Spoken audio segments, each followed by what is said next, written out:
I have the great privilege of filling in for moderating this conversation, which I'm thrilled. It's like my grad school dreams coming true to be able to talk to you three.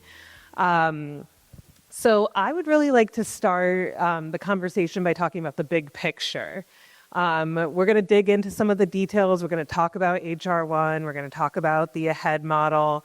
But I wanted to start with the big picture and just get a sense as we move forward from this current moment, what's the vision for Hawaii? Where do you all see Hawaii going healthcare-wise?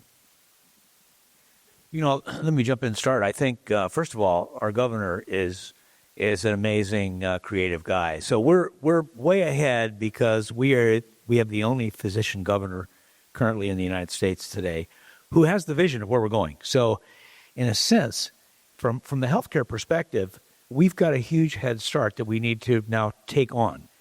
But if you think about it, we got the AHEAD grant. We're going to talk more about that at this meeting later. We had the Rural Health Transformation Funding, huge opportunities before us.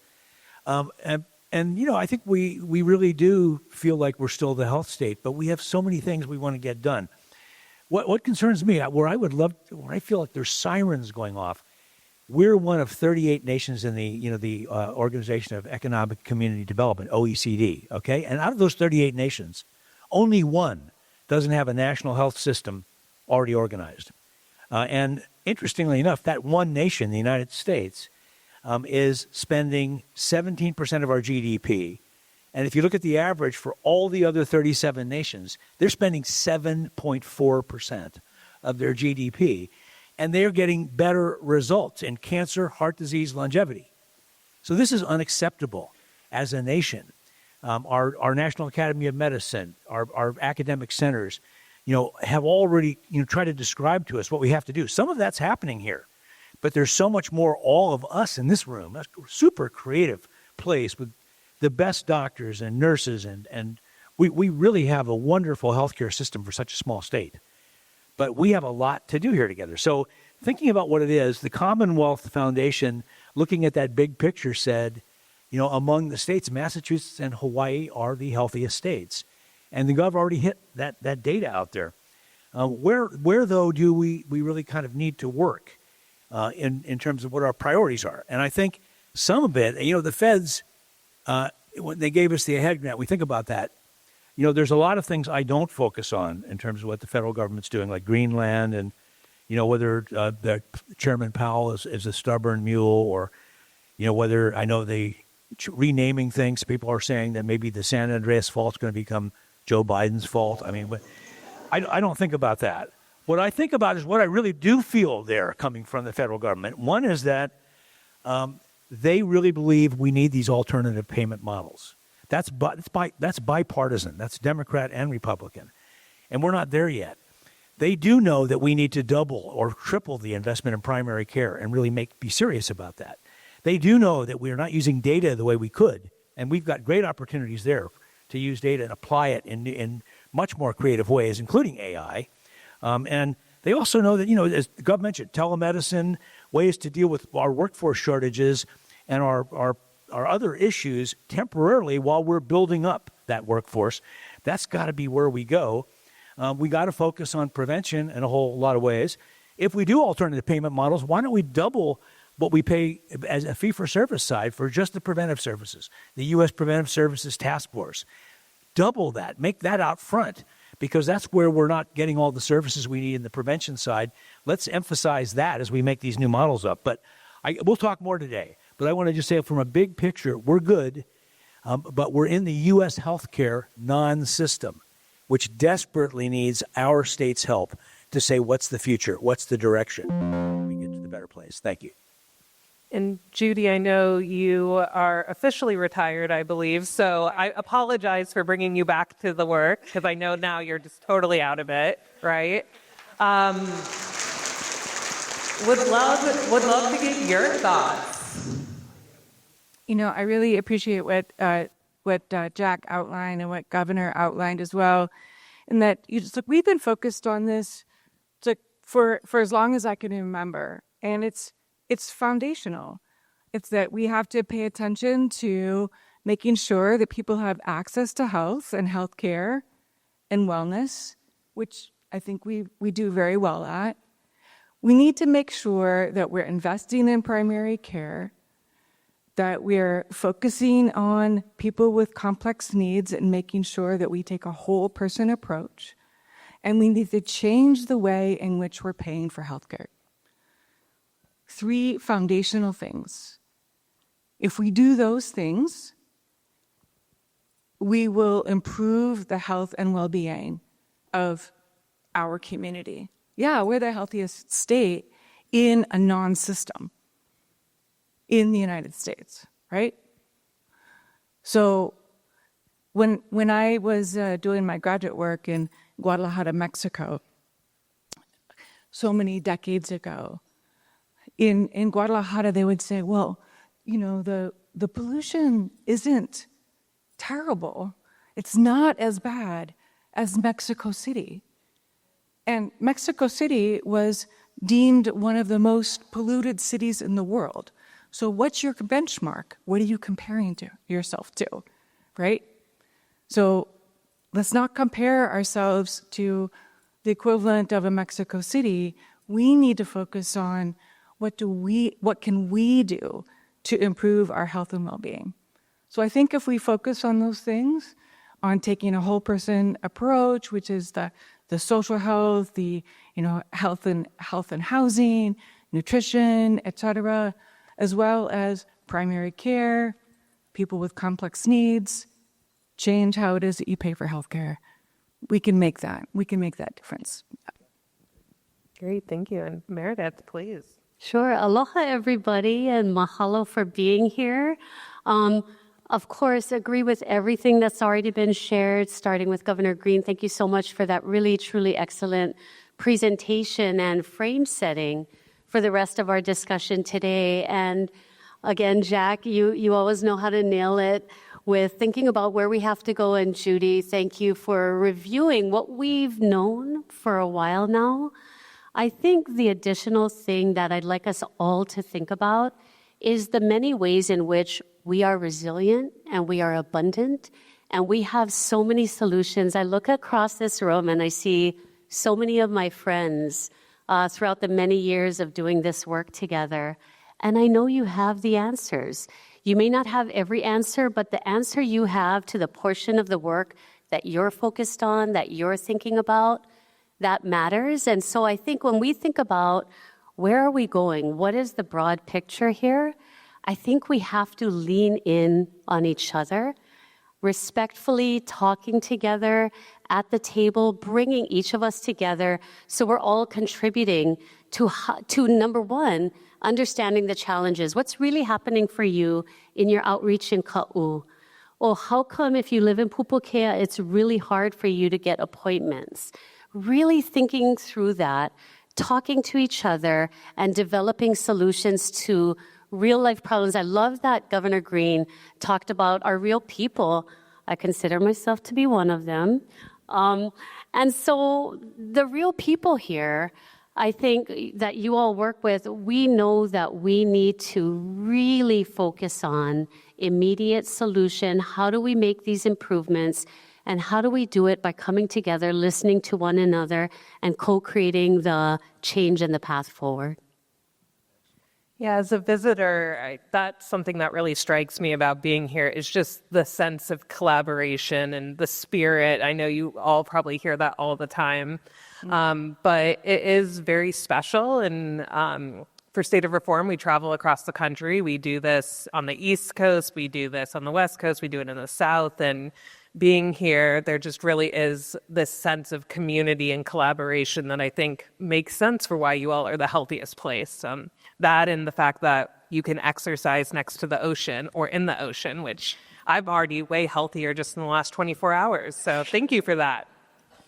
I want to talk about HR1 a little bit and really appreciated the governor's remarks about HR1 because I think there's been a lot of comments about all of the cuts that are happening and all of the new requirements that are really going to be detrimental to the states, but I think there's also a lot of urgency and opportunity that's coming our way with HR1, and wanted to ask you all, what do you see as some of the tangible things that Hawaii can do right now to take advantage and harness what HR1 is bringing, and maybe spin it into some kind of gold? Yeah, I'll take that one first. So HR1, right? It's a lot. It's a lot for us to unpack. I think one of the things from a Medicaid perspective that we're very focused on currently are the work and community engagement requirements. We'll be talking about that a little bit more in one of the breakout sessions. We are concerned about our adult expansion population. That's the population that's been identified that will be subject to most of these new requirements. The new requirements are onerous, renewal every 6 months rather than annually, which essentially doubles the work for our people, both the people who are working within Med-QUEST, all of you working in the community to facilitate those renewal applications, and of course, and most importantly for our members themselves, right? Having to go through this not once a year, but twice a year. And then in addition to doubling up on the amount of times you have to renew in a year, you have to meet 80 hours of work or community engagement requirements. That can be a combination of volunteer hours, work hours. There are many, many exemptions that we'll discuss sort of later. I won't get into the weeds right here. But I think the opportunity we have right now is to really work together collaboratively to think about, so if people have to work, if we need proof that somebody volunteered, how will we do that? Are there databases available that we can leverage? And if they aren't available, how do we make them available? How do we create them so that when it comes time to January 1st, 2027, that's when these go into effect.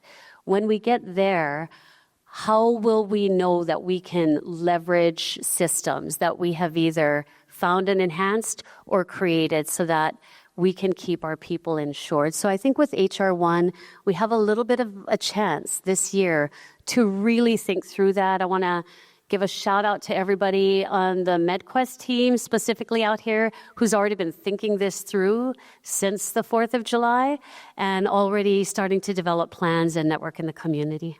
Yeah.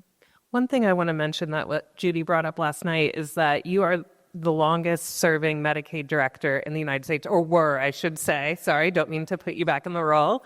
But that's significant. You've seen a lot of change in your time, and you said it's not just by like a couple months, it's by 5 years. So that is pretty impressive. So feel really honored and privileged to be able to hear your wisdom and ideas on these topics. Oh, thanks so much. Yeah, it's like when you look at that and you're going, what, I beat other people by 5 friggin' years?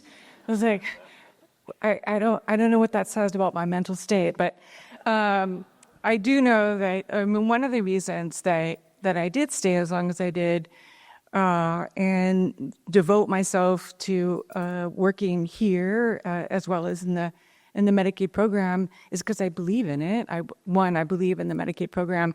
I actually also believe in the people and the community, and we have such a fantastic team at Med-QUEST and within the healthcare community itself.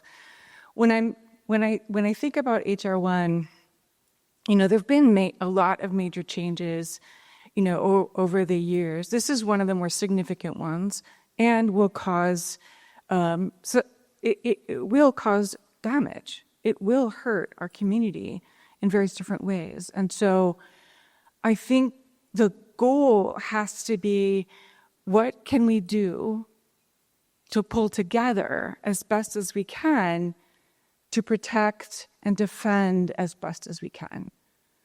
That if people do lose their health insurance, what can we do to get them back on as quickly as we can?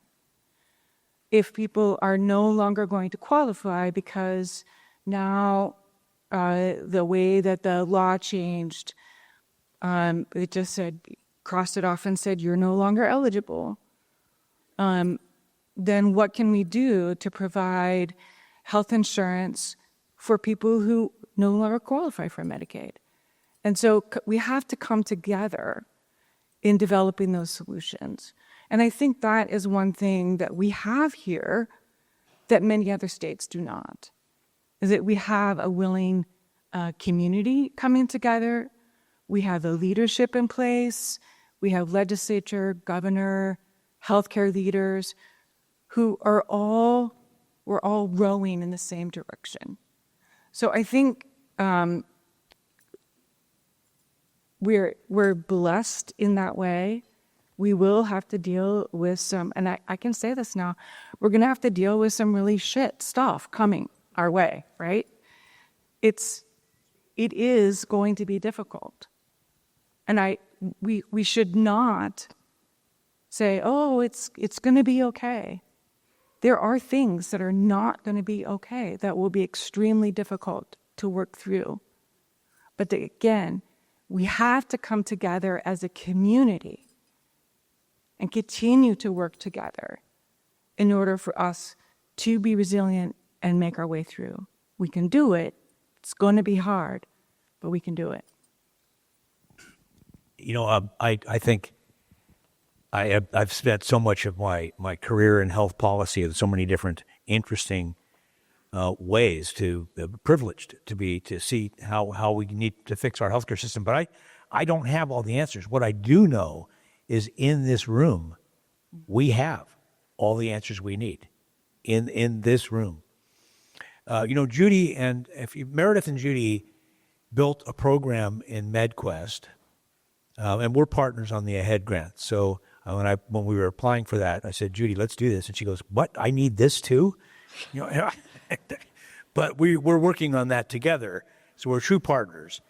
But these folks were building up to pay hospitals and physicians 150% or more than 150% of Medicare, remembering that we have very low per capita Medicare reimbursement.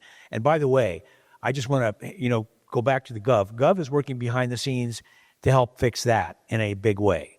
And I just think there's no other state that has that secret weapon going on.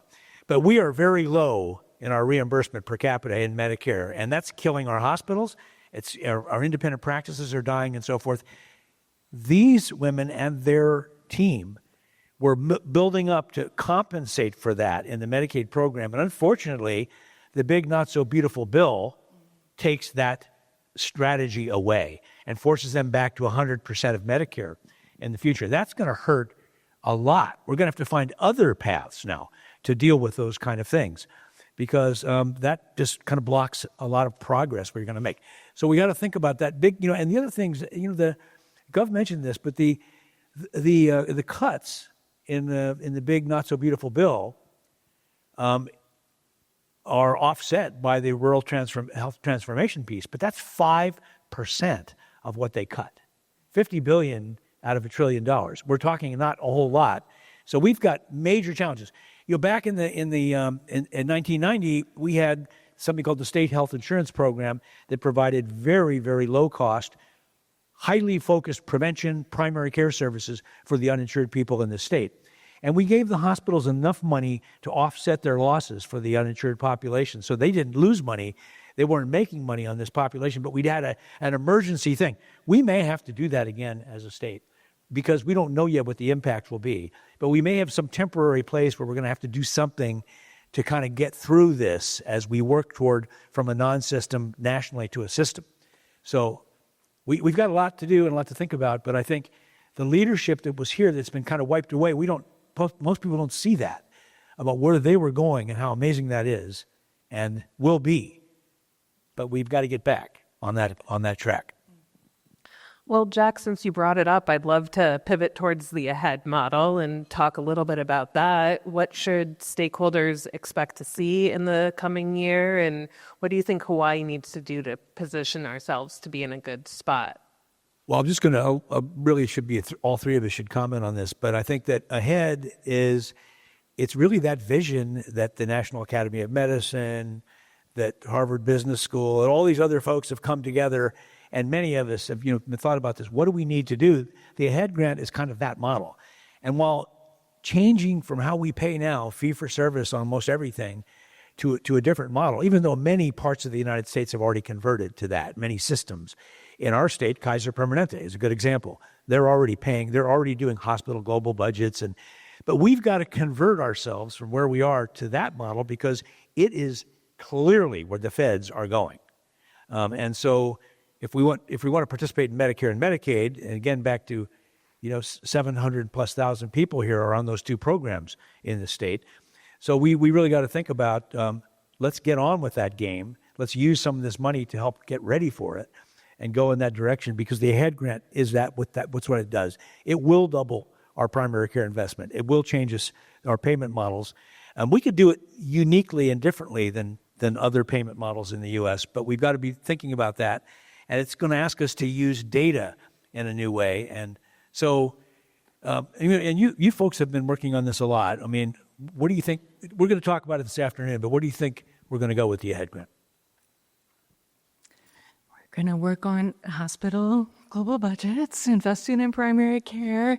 But I think more than that, it's actually also taking that whole person approach as well, right?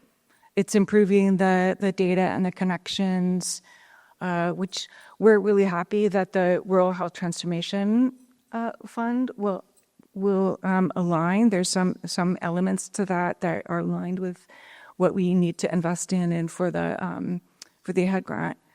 I think what we have to keep in mind is that when you're transforming how it is that you want to pay for health and healthcare, we can say, okay, that's okay. I totally get it. That's great. I'm so glad that we're going there. But that's transforming your entire business model, the entire way in which it's financed.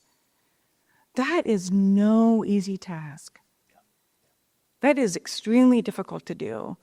It's like we've had this system or non-system, as Jack likes to say, for 50, 60, 70 years, right? And that's people's livelihood. It's how we have entire businesses built up that they're designed entirely on this fee-for-service model. So it's going to take a lot of work and transformation and thinking and on the ground and coaching with individual practices and training over years. And it's going to take some stumbles. Everything isn't going to flow through perfectly. We're going to make mistakes as we move along. But again, it's where we have to go. We actually don't have a choice. We were talking last evening, and one of the questions was, well, what are you going to do now that you're going to have less money, et cetera, and now you're going to be taking this big thing on, this big head and these other opportunities on. It's like, is that wise? And from my perspective, it's like, this is the opportunity. This is the opportunity to do this. We need to be doing this. It's a little bit scary. It's like jumping out into that gorge of, here's your rope, and at some point you've got to let go of the rope behind you to grab onto the rope in front of you, because otherwise you're going to swing back and you're going to hit that cliff. But as you're walking across and you're looking down and there's, the sharks in the water, et cetera, it's a scary thing, right? But that's what we need to be working on. We can see where we're going. We can see the vision. We know where we're going. We know in that direction. And we have to look down sometimes, but we have to keep our eyes ahead, up in the sky, ahead. That's where we need to go. Yeah, thank you. And I think also, and as you're listening to us talk about rural health transformation and AHEAD and HR1, I think naturally what probably occurs to you is also how do we weave these moments together? How do we find those opportunities and have them butt up against each other and create something more than what it might be if we just think about each thing in isolation? I'll just make a quick note about something like using the closed loop referral system that we know will be incredibly beneficial to all communities, and most especially our rural communities, helping physicians keep track of people and how they're doing. But if we leverage that opportunity to say, hey, with HR1 work requirements, or helping people understand how they might meet an exemption from the work requirement, can we weave some of that into this closed loop referral? So really, I think taking a holistic kind of view of all that we have in front of us, I think will be important. I wanted to say one more thing that I didn't say about HR1, and we don't talk about it probably enough, but I do want to say that one of the first impacts that we are getting ready for that does happen in 2026 is in October, when the redefinition of qualified immigrant status takes place. We worry about our immigrant community. We worry that in that moment in October, people who are here, whose status is refugee, asylee, parolee, or any other kind of temporary protected status, will lose their eligibility for Medicaid. And so that's another population that we are really focusing on and thinking through. What will we do when we look at our data in our Med-QUEST system? We identify could be anywhere between 1,200 to 2,400 individuals who potentially may lose their eligibility based on that change in immigration status. Our work now, this year, this month, with that population is to do some really good outreach, because your immigration status can change, and we want to make sure we have the most updated version. Again, always with the eye on whatever we can do to make you eligible is what we want to do. We have no joy and no desire in anybody losing eligibility, because it's not good for the state, it's not good for the person, it's not good for the system in so many ways. Thank you. Well, we have 400 of your colleagues and closest friends here in this room. So it seems like a good opportunity to ask you, what do you need from them? What should providers and partners and the community, what can they do to help support the AHEAD model and the Rural Health Transformation Project? That's a great opportunity for me to respond, because I think in this room, we have people like Ray Seitz and Mia Taylor and others who came up with the first palliative care model in the country. These folks right here made it real in the Medicaid program for the first state to do that. That's the kind of creativity that we have in this room. Another group of people, kupuna mostly, people like Colin Hayashida and Warren Wong and some of the fellows in the program came up with a program called Kupuna Aloha.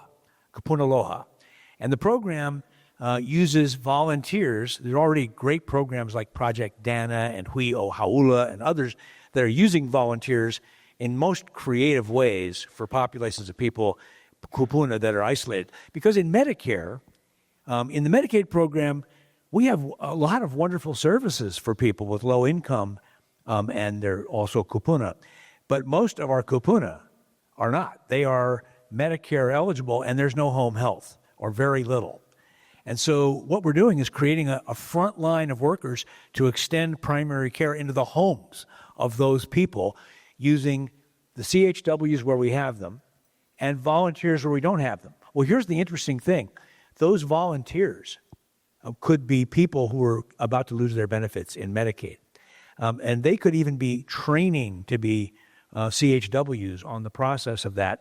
And we're going to have the money in the Rural Health Transformation to make this go, so that not one single frail or high-risk kupuna is isolated, left in their home without somebody to come visit them personally a couple times a week and let us know what they need and what they're doing. That kind of creativity came out of this room, people here.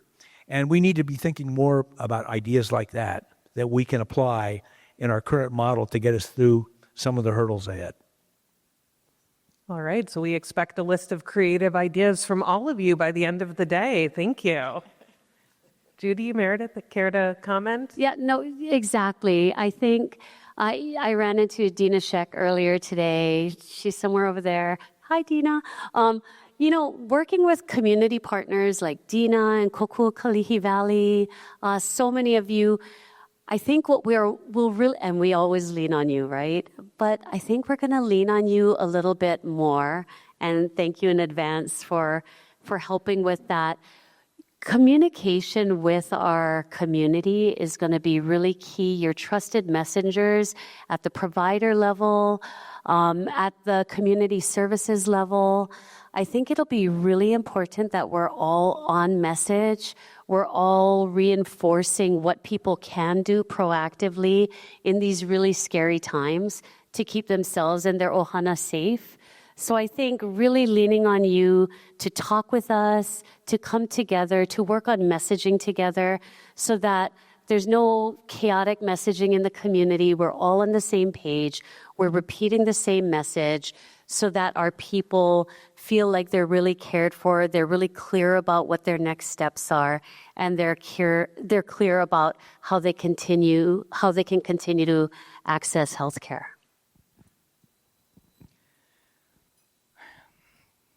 I'd like us all to continue to move forward with the spirit of aloha. And even in the hard times, actually more in the hard times, when you're facing that, just remember that the person that you're talking to, the person who you're frustrated with, who, whatever, just kindness, aloha, grace, patience. These are hard times. It's chaotic times. The only way we make this through is by leaning into who we are as a community. Leaning in with kindness, aloha, community. That's what we need from you, and that's what you need from us, and that's the commitment that you have. There's I remember this way back when, before most of you were born, a really funny movie called The Graduate with Dustin Hoffman. He was coming out of college and he was wandering around the pool in his parents' yard. They were having a cocktail party. And he was thinking, what am I doing next? And he was all, kind of not sure. And some guy comes up to him and says, plastics. Plastics. That's the future career for the guy, for Dustin Hoffman. Well, what I would say to you if I was at that same cocktail party walking around, data. We have the all-payer claims database that, please, dear God, have it become active sometime soon, because it's been a while, but we're getting there. It's going to come this year. We're getting there. That means we'll have all of the claims in the entire, and this is a partnership with Med-QUEST and SHPTA and the University of Hawaii. But that's going to give us a lot of data to track how are we doing in so many areas. We have a health information exchange. We're going to be able to put some money there for their impoverished state that they've been in, to give them a chance, because they've got all the data already. They're pulling in all the clinical data, but they just don't have the resources to get it out to help us be. Let's have a statewide kind of quality hub utility that tells us, with both sources of data, clinical and the claims data, how are we doing, and really gives everybody feedback on that so we can work together on being the best we can possibly be. This year the legislature mandated the insurance companies give us their prior authorization data, given the controversy around that. We're going to finally be able to make a report back from all the health insurers that we're working together with them to say how many claims were denied, what were they, and what are we going to do to try to improve that model in the future. That could be automated too. So we're going to use data together, all of us, to really systematically improve our population health and see the gaps that are there that we could collectively address. Because it's got to be hospitals, doctors, clinics, FQHCs, and all the whole spectrum of healthcare working together to get this done. Can I add? I love what you're saying, basically, which I hear as sort of the de-siloing of our efforts. And I'm reflecting, Judy, on when you shared earlier about the poor air quality in Mexico City. And I'm thinking as if the air has borders that it pays attention to and says, nope, can't go across here. We're just the air over here. And isn't that very much like our healthcare system, right? That we might imagine that in our silos, well, that doesn't affect me because our people are here. Our people have these needs and our people are taken care of, whatever that may be. But like the air, the healthcare system is everywhere. Everything that happens in any area affects the next thing. We are all, again, I think the theme, maybe our accidental theme today is that we're all in this together, and the more we de-silo, the more we combine efforts, the better. And it's really the more realistic way to approach the moment. You know, December 31st was and the first part of January is a watershed for the Med-QUEST program in that, and the health analytics program. You referenced it as the all-payer data warehouse, but it's the health analytics program and the team. I see the team right over there. You want to Team, wave your hands, please. Raise up your hands, stand up. We all need to give them a round of applause because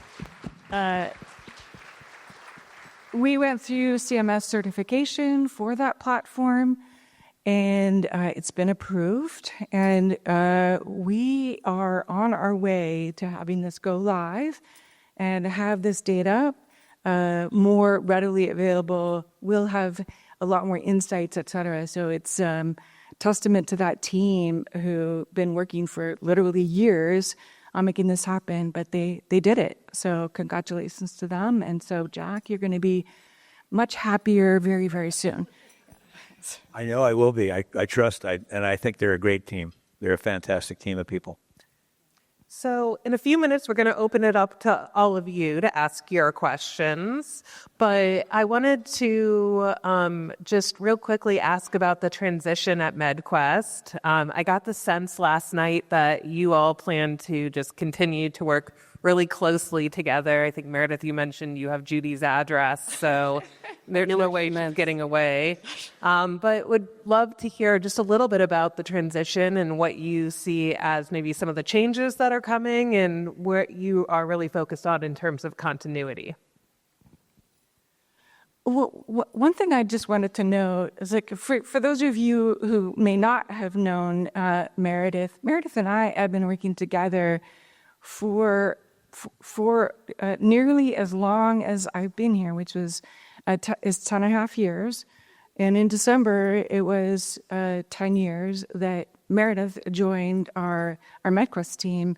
And she's been, we've worked together as a team for, it's a direct team for 9 of those years. So we've been a team.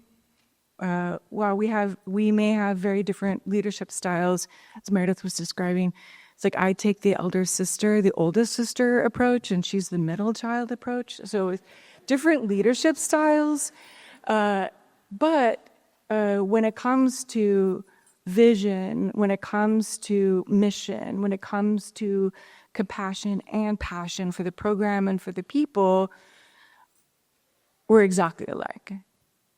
We're same mind.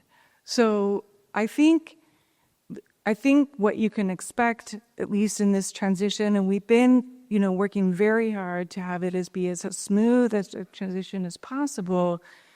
I think that's what you can expect, is that the same focus, the same vision, the same goals on the direction, even if the leadership style changes and adapts over time. Want to add it? Yeah, I think that's right. I think, like Judy said, we've been working together for a very long time. We often reference the shared brainness of the way we work together. I think you can expect continuity. You can continue to expect transparency and openness. And I think, really importantly, I love to remind people that the incredible leadership team at Med-QUEST, we have different branch administrators and staff officers throughout the organization, and they're all still, well, most of them are actually here today, but all still on the job doing the important and difficult and rewarding work that they've been doing all along. And all of my Med-QUEST peeps here, if you wouldn't mind standing up just to be acknowledged as the leadership of Med-QUEST, I think that would be really great. Med-QUEST leaders, please stand up. Don't be shy. Please stand. So if you could remain standing for a moment, Puanani, thank you. I'm pointing these people out. I invite you to ask them any question. This is big little sister energy, Yeah. let me tell you. Exactly. We have our representatives here, and I don't have my glasses on, but I see policy and systems, our eligibility systems folks back there. In the front here, we have clinical standards. We have our data people. We have Puanani, who many of you know. She runs the most excellent outreach program I can imagine. Here we have eligibility leaders, Lori Lea Ponte and Carmen. We have Dr. Toma, who everybody knows and loves on the job. We have John and Joy back there making sure that all of our health plans and our healthcare services meet your needs and your criteria. And I think we have Pon and Maravik back there, and somebody with glasses on should fill in the rest for me. But thank you. Who's standing over there? Is that Vic? Vic, sorry, there's lights. I don't have glasses. There's Vic. He's bullhead. You guys know him. All things 1115 and interesting nutritional supports pilot. See Vic. He's doing amazing things. So Corey must be here somewhere. is Corey? Where is Corey? There's Corey. Okay. Again, 1115, small but mighty. She's getting it done. So these waivers that we have that were hard fought and hard won. We have Victoria back there doing policy, and I introduced you to Evelyn, Maravik. So huge leadership team is the point. Everybody a subject matter expert in their own area. So I want you to understand that you're well cared for, you're well taken care of. Here we have this group of folks who will continue on. We'll miss Judy because, like I told everyone last night, Judy's actually a lot of fun. So we'll miss that about her, but do we feel afraid? We don't. I think our leadership team, if they were all on the stage, would be saying the same thing to you, which is, we've got you. We've got you. We know the work. We know the mission. We're on it, and we're going to get this done together. Well, and we're so lucky to have so many of these folks speaking today. So come hear them firsthand share about their expertise and their knowledge. You know, I just wanted to say that there's a group of people here that are dedicated to assuring universal access to high quality, equitable, affordable health care for all. That's the little tiny team that works with Med-QUEST at SHPTA. Would you, heroes, please stand up? These are the change masters. SHPTA team, please stand up over there so you can look at them. They're the ones you can talk to about that stuff. Yeah. A lot of great people in this room. Great. Well, it's now time for you all to ask your questions. So we have our mic runner back there, Alex, who will gladly run you a mic. Just raise your hand, and we'd love to hear from all of you. I can tell from the way that you all stood up when you were asked to stand up that this is maybe not a group that likes to draw attention to themselves.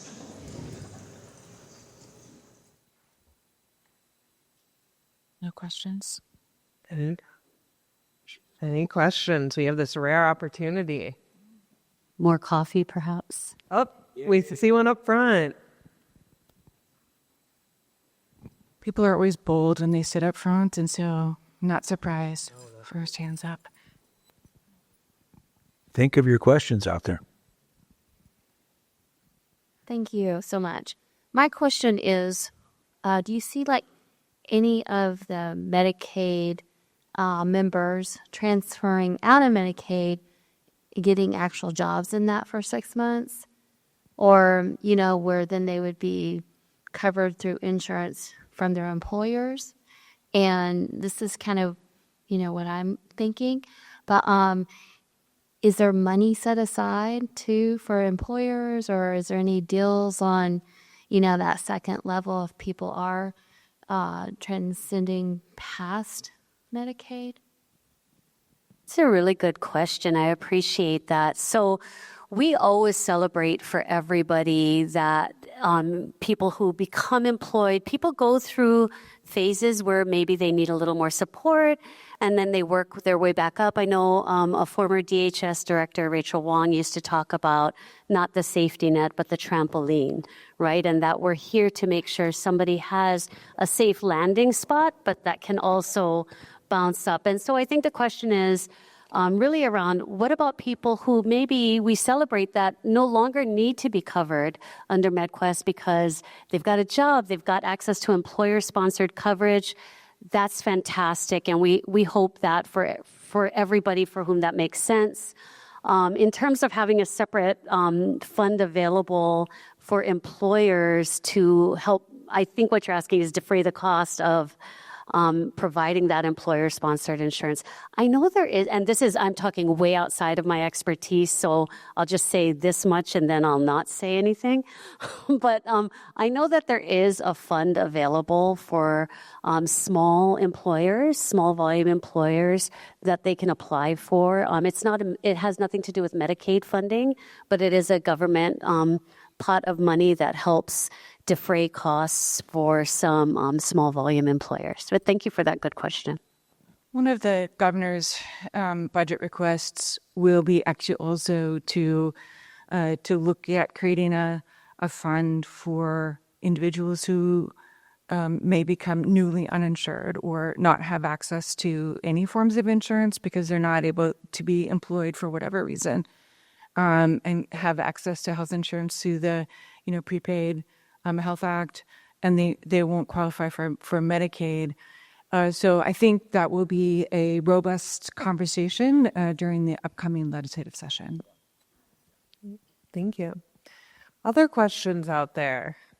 Jack was just suggesting I just start calling people out by name, which luckily I checked in a lot of you, so I do know your names. Over here. Oh, right over here. Hi, Lauren Kim from Department of Health. I'm going to take a risk here and ask Jack an open-ended question. But it's really, I would like to hear the panel, but I think it'll be worth the answer for all of us to think about. Jack, our committee's at the point where legislators are texting me or stopping me in the hall about concerns about prior authorization. It's something we can't get rid of it, given the current healthcare financing model that we have. But when they're reaching out and saying, is DOH doing anything about prior authorizations? And not because necessarily they're encountering delays nor providers who live in their district, but when everyday people are appealing to them at neighborhood board meetings, it's getting to that point. So for the panel, and then Jack specifically, because I know you've had some ideas about how our community can collectively respond and everybody be a winner in the end. So thoughts on prior authorization? Yeah, sure, Lauren. Thank you. Look, there really is care that's provided that's not appropriate, that it doesn't meet scientific standards, or that's excessive, or that's been repeated, that was done before. So there are reasons that insurance companies have thought about how to rein in unnecessary spending to focus on what really is scientifically necessary. But the whole thing has gotten so out of control that a guy named Brian Thompson was murdered in New York because of anger. So the whole nation is concerned about the fact that this has become something that physicians hate because they need to have somebody in their office doing prior authorization all day, every day, and it's wasting a lot of time. It denies care for patients. We have a lot of advisory councils all over the state for SHPTA, and that's one of the big issues they raise at every meeting we go to. They want to know how we fix it. Well, we're coming together. We're forced to come together by House Bill 250 that became Public Law 151 last year. It brings, first of all, it requires that the insurance companies all report to the State Health Planning and Development Agency every claim denial, the reasons for denials, and whether they get adjudicated to be reversed and all that kind of information, so we can know what's going on, Lauren, so that we actually see what's happening company by company across the state. But secondly, the plans, consumers, including Native Hawaiians and EUTF, we're all coming together, providers, plans, and consumers, to say, how do we fix this? So already some progress is being made. There are going to be a bunch of claims that they've been denied in the past. They're going to be eliminated from prior authorization. But we really hope to kind of get to a place where we can actually automate this process so that when you are in your doctor's office, you find out right then whether the claim that claim is going to be paid for and approved, or that when you're being admitted to the hospital, it's already done. It's a done deal, no question. We've got to fix that problem, and I think everybody's going to work together on it. It's going to be tough. But if this working group doesn't come up with a solution like that, I guarantee you our legislature will come up with a more draconian solution. Can I just put a little plug in as well, that that's actually one of the foundational reasons to also think about, you got to pay for your healthcare differently. Yes. The whole issue of prior authorization goes away if you pay for health and healthcare differently. Thank you. Great point. Oh, and I see another question over there. Speaking of paying for it differently, Kelly with the University of Hawaii, is Med-QUEST possibly considering a deprivatization so that we could have a different healthcare scenery, that we could actually create an ACO-like concept with Medicaid? I'm sorry, I was... Would you convert Med-QUEST started into an ACO type model or some of the different needs? Can we deprivatize so that we can possibly capitate and create an ACO-like opportunity within Med-QUEST? Yeah, it's like, I think you're asking also, I think the underlying question is, can you have the health plans go away? The foundational answer to that is no. Currently, our entire program, including our 1115 and many of the innovations that we have and that we're only able to do through a managed care environment. And so we do have that balance. That being said, ACOs are possible, and ACOs can be created, and they can negotiate and work with the health plans. That is how it operates in other states, and that is possible here as well. And we could talk more about that this afternoon for those that want to talk more about the AHEAD grant, because the federal government this administration has inserted their desire that there be competing accountable care organizations in the AHEAD states. So there's also federal interest. And there's some money, seed money, in the Rural Health Transformation Program to help start those kinds of organizations. Yeah, I think I'll add just a little on to that if indeed the question was about, like Judy said, getting rid of the health plans, one of the things we look at, because you want to make sure we're investing in the right areas, 42 of the 50 states operate in a managed care environment. We've had really good results operating in that managed care environment. When we look at what it could look like potentially to no longer have health plans and instead go with a separate kind of model, it doesn't math out economically or in terms of the benefits that Judy described, given our waivers. So I think it makes sense for us to move forward and build on what we have, which doesn't take away the good ideas that come with ACOs, but really partnering them together. Yeah, it doesn't have to be an either-or option. All right. Hello, Benjamin Chu, representing Barry Dunn. Probably should save this question for the work requirements session, but I wanted to have the rare opportunity to ask this question to all three of you. But one of the most pressing matters within HR1 is the work requirements and the redetermined frequency being 6 months. Some states have adopted the work requirements in the past. Arkansas has done this, and a study's found that 25% of its population that were subjected to the work requirements lost coverage. Nebraska is the first state that will adopt these work requirements, and the governor is projecting around 30% of its Medicaid population will lose their coverage. So my question is, what actions has the state or Med-QUEST been taking to help identify the certain communities or populations that would be vulnerable to these work requirements, and what outreach efforts are being planned to help inform participants of the risks of these work requirements? Well, Ben, I'm happy to take that, but I'll also be speaking to that later. So if you wanted to hear from anyone, but I'll just, if you don't mind, I'll just work to address that, and then Judy and Jack can both add in.